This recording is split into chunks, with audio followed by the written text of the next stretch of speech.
My name is Panagiota. I am a psychologist and a success coach with many years of experience on that matter. And I have observed during the first lockdown how our lives were influenced and how it affected many people in their activities. So during the first lockdown, I had done some videos about strategies and tips we need to follow and we need to use in order to be able to adjust ourselves in the most possible way so as to keep our health, our physical, emotional, mental health intact during the lockdown, but at the same time, how to be creative and happy. I would like to have a new video during this new phase of the lockdown. Unfortunately, I'm residing in Athens, Europe, Greece, and we have right now the second phase of the lockdown as many other countries. Some countries even haven't stopped being in the lockdown during this entire period. So I would like to share with you during my first video here for women helping women entrepreneurs some tips and some information about how to keep our psychology intact, our routine intact in order to be as more creative and as more productive and happy during this whole period. There are many challenges and we need to overcome them, and we can. There are strategies about that. So the first advice I will give to people, the first tip that it's very, very has a very big efficacy is that you have to set a daily routine. You start from the morning. I set the alarm at that hour. Some people, while they were not working, they were showing some tendencies to oversleeping and have irregular time schedule during the first lockdown. They were waking up in different hours of the day, even at noon and even in the evenings. And I've heard that this can cause disorientation, time disorientation. So try to avoid that. Okay, you can do it once or twice, especially if it is the weekend, but set the alarm clock. Not if you think it's too early at one usual hour that you used to go out when you were working outdoors, but just set the alarm clock at an hour that will allow you to maintain a normal schedule. This is very important. So you decide this hour of your waking in the morning, then you decide what to do, follow your hygiene, and also it is really, really important to be very conscious to take a very good care of yourself first, and then the other member of the families that you need to take care of, for example, your kids or some elderly members. It is really important to take care of yourself first, because it's like this image we see often on the planes when they fly, that when the masks of the oxygen fall down, actually what they advise there is that you have first you have to put it on your own face, you adjust it on your own face, and then help other people, assist other people to wear their own masks. Otherwise you will never be able to assist anybody. So take good care of yourself, especially during the lockdown. And follow morning routine. Are you going to have are you the type that exercises in the morning? Just set the hour that you're going to do this. Are you doing gardening? Are you having a breakfast? Are you cooking? What exactly do you do?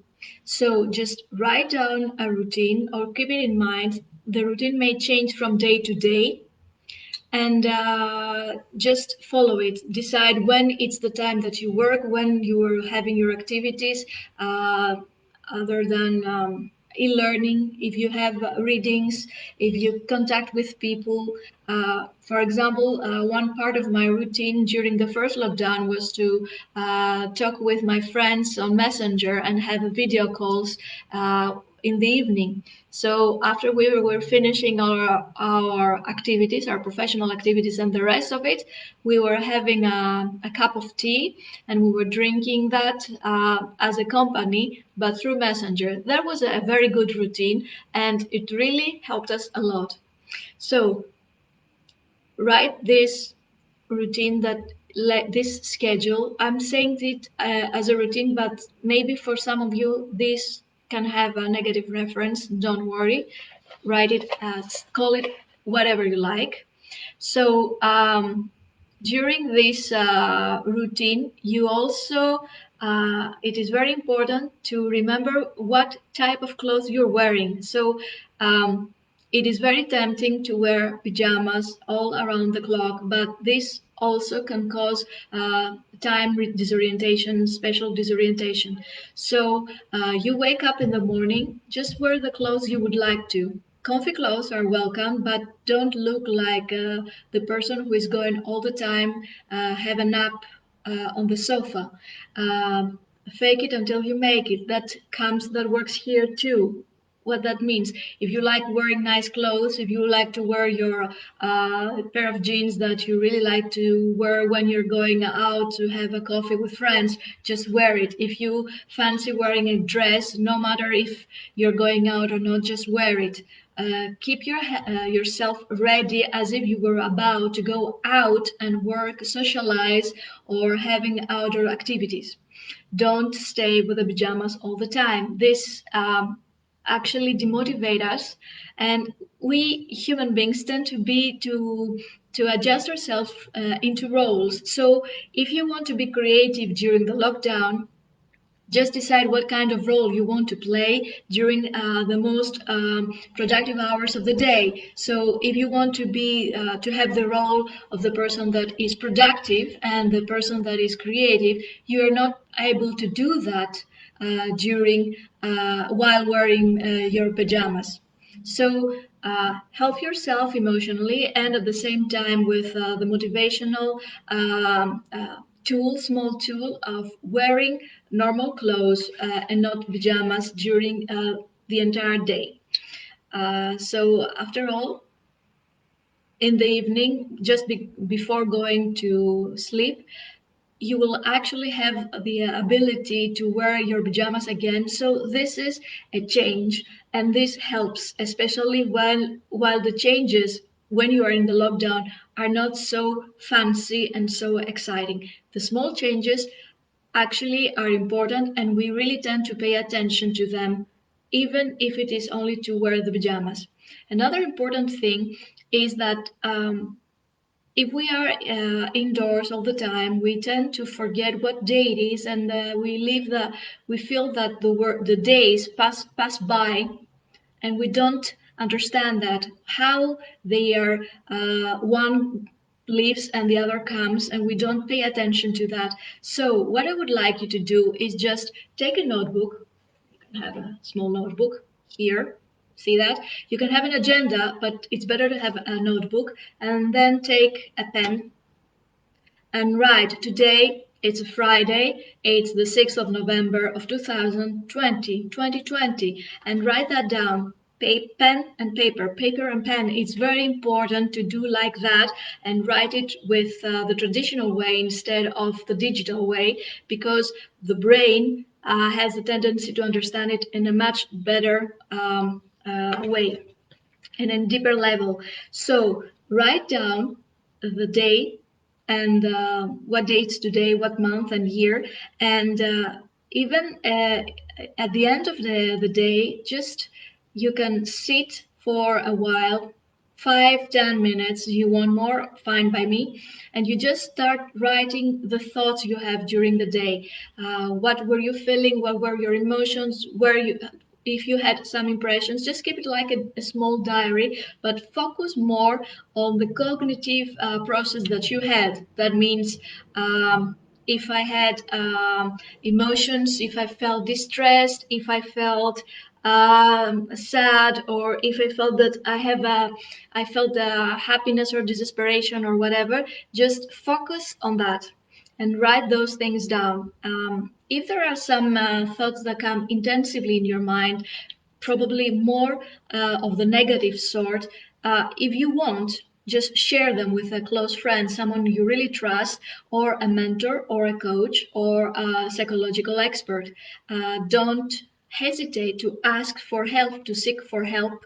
People are eager and happy to be there to assist you and help you with that. It's really, really simple. It's very easy to feel disoriented and unsatisfied during the lockdown, but it is also very easy to help you and assist you with this situation. So don't feel helpless and alone. Seek for help. There are people, lots of people out there that they really want to help you. Don't forget that. This is very important. So another tip about the strategies of how to deal with the lockdown, and we will be amazing, and we will have a wonderful time, and we will change the lockdown into opportunities because we have the potential to do it, and we really know how to do it. Is to be present in the moment, to be here now, to actually start practicing and solidifying your mindfulness. Be here in the present moment. Stop nostalging, having the nostalgia of if I were somewhere else, or what if something happens in the hypothetical future that I cannot control. I can actually not control the hypothetical future. All my force and my energy is really right now in this present moment. So how can I do that? I start observing things in order to begin understanding the present moment. The first thing I can do is using my visual perception and my auditory perception and start understanding what actually I feel in the present moment and what I see in the present moment. For example, I see my notebook. I see and I like it very much. I start to observe it. I start to observe all the details it has, the colors, without judging them, without trying to explain that. It is really important. So I just look at it. I just want to absorb all the information it has, and I just stay focused on this view, on this information as much as I can. So maybe some thoughts will come. Did I pay the rent? Did I pay the electricity? Did I call somebody?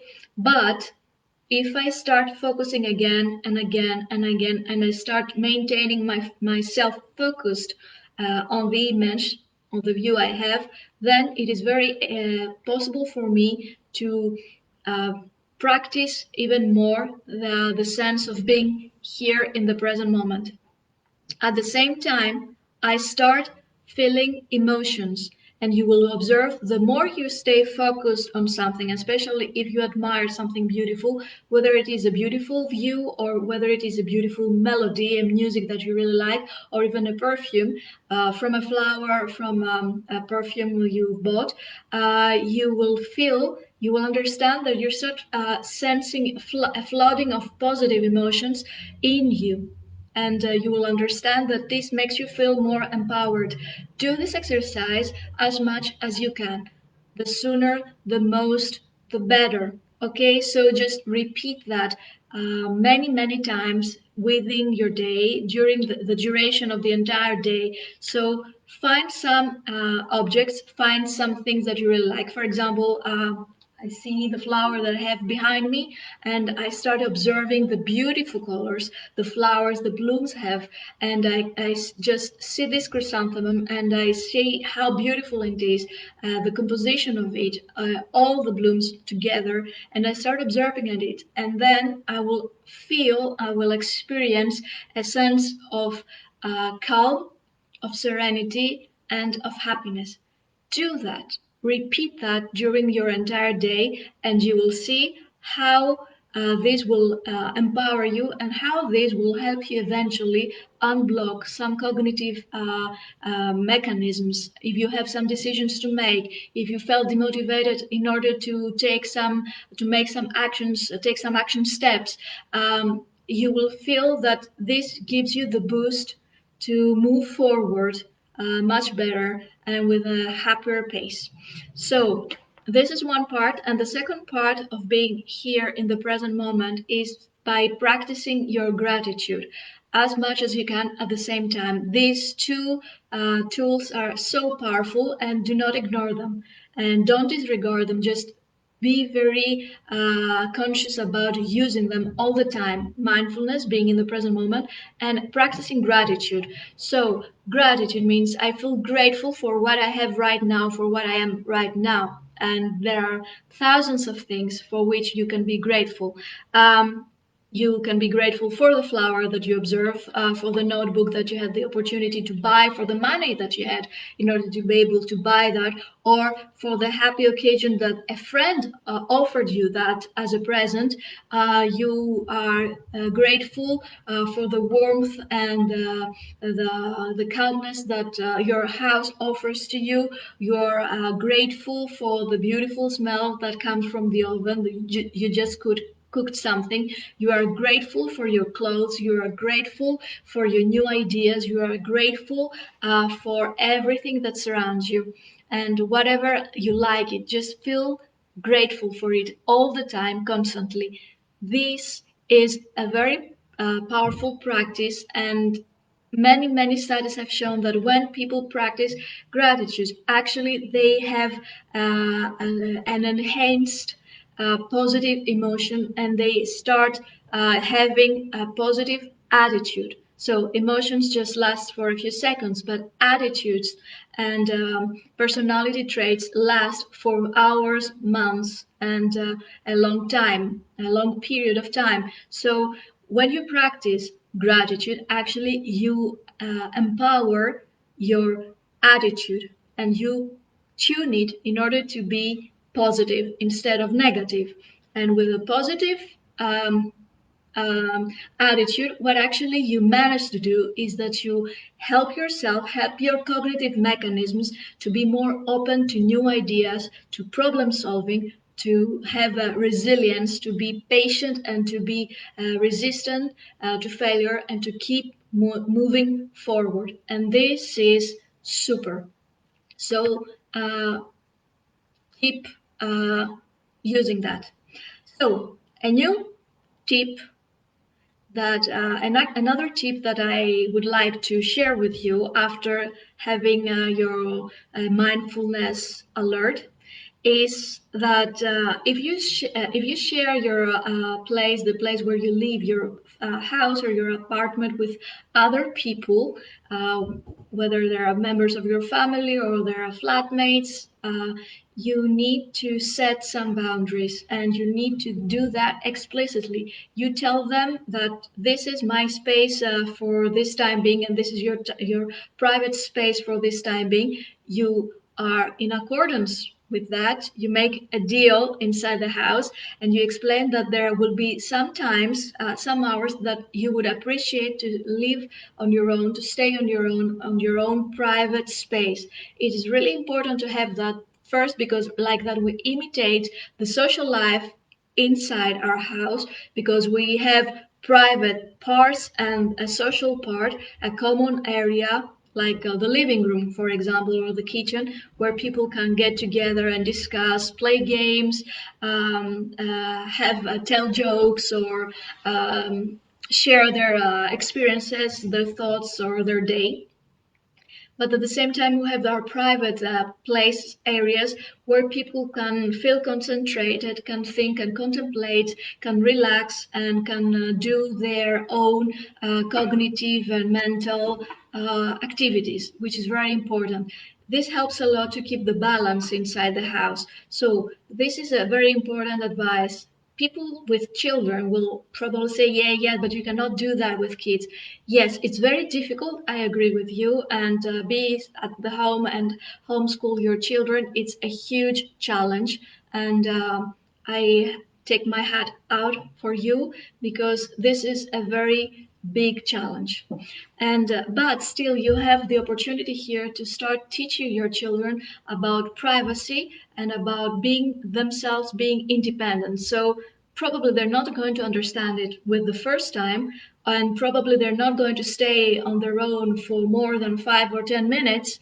But if you show them gently and kindly that this is your private space for a while. This is my private space. You don't need to close the doors, of course, if you tell them go to your room and play for 5 minutes, but you can teach them like that to understand that people need to be on their own for a while, and they will start understanding and be familiar with this idea without being afraid, without the fear of feeling rejected or feeling that they had done something bad, that now they are punished by being on their own. And with that, you have a win-win situation. You start teaching your kids something very precious for their own well-being and their future success. But at the same time, you have even 5 minutes, even 10 minutes on your own to do something. Okay, probably during this time you will have you will listen to a small part of a podcast, or you will have some time to have a mindful exercise and relax, or call a friend and share your news with a friend, or even send an email to your coach or your mentor. So this is really important. It's not easy, I completely understand that, but at least you will have, at the end of this whole experience, you will gain some pedagogical gift present for you and your family. So, what else can you do during this whole period? You can follow some e-learning. Probably many of you right now, you're working from home already, so you know all this. You can enjoy the podcast that you didn't have the time to listen before.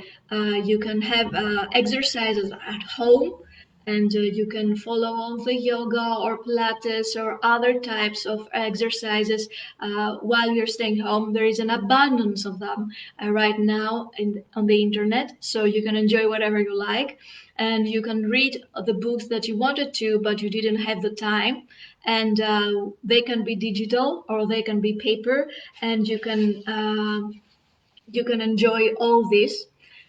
So many of you are home, but at the same time, you work from distance right now. You are probably employed on a company that allows you to work from distance. So, especially for you, you have to really be very mindful about the hours that you're working. And it was detected that during the first lockdown, actually people working from home, they tended to work over hours, and they're working much more than their normal schedule was, the normal schedule of their time, and at the same time they were not paid for these over hours. So really be mindful, set your boundaries, say that actually I'm working from this hour to that hour, and just then go away from your computer or go away from the pages we're working for your company on the computer, and just do other things. Concentrate or take on taking care of yourself, your mental health, your physical health, for you to eat well, really take care of yourself, and keep this balance, because it's really really important. You don't want to end like the slave working from home and having no other perspective, because this will load you with a lot of negative emotions, and we all know where that ends. This is not a very good deal you have with yourself. So these are some general rules, some general tips actually that we can really follow while we are we are staying in the lockdown, and we actually try to make our life feel lighter, happy. You can watch movies, you can listen to the music, and you can also dance for a while. Why not? Just feel happy. Feel free to do that. And you can also seek to have regular contacts with friends. Like I told you before, almost every evening I was having a cup of tea with my friends while we were having a watch call, a team call in on the messenger. So this was very funny, and this was very nice. It was a very nice ending of each evening after working a lot, after adjusting in the lockdown. So you can talk to your friends. You can actually contact friends that you haven't heard their news for a while, and you can ask them how they're going, how they're doing, and you can do a lot of these approaches.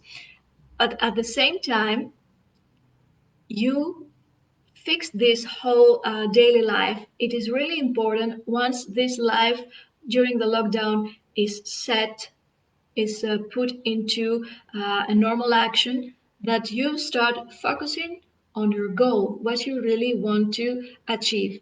And I will talk to you about this important thing, how we set goals during the lockdown, and how we stay focused, and what is the planning we do and the strategies we follow in order to succeed them during our next video that will take place next week.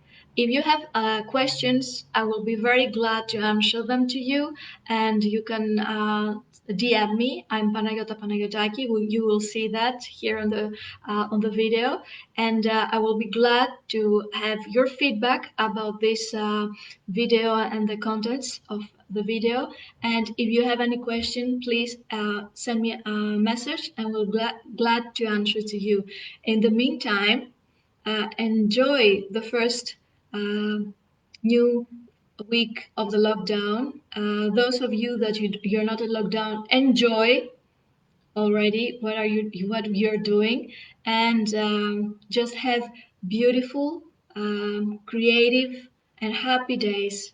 See you back soon. Bye bye.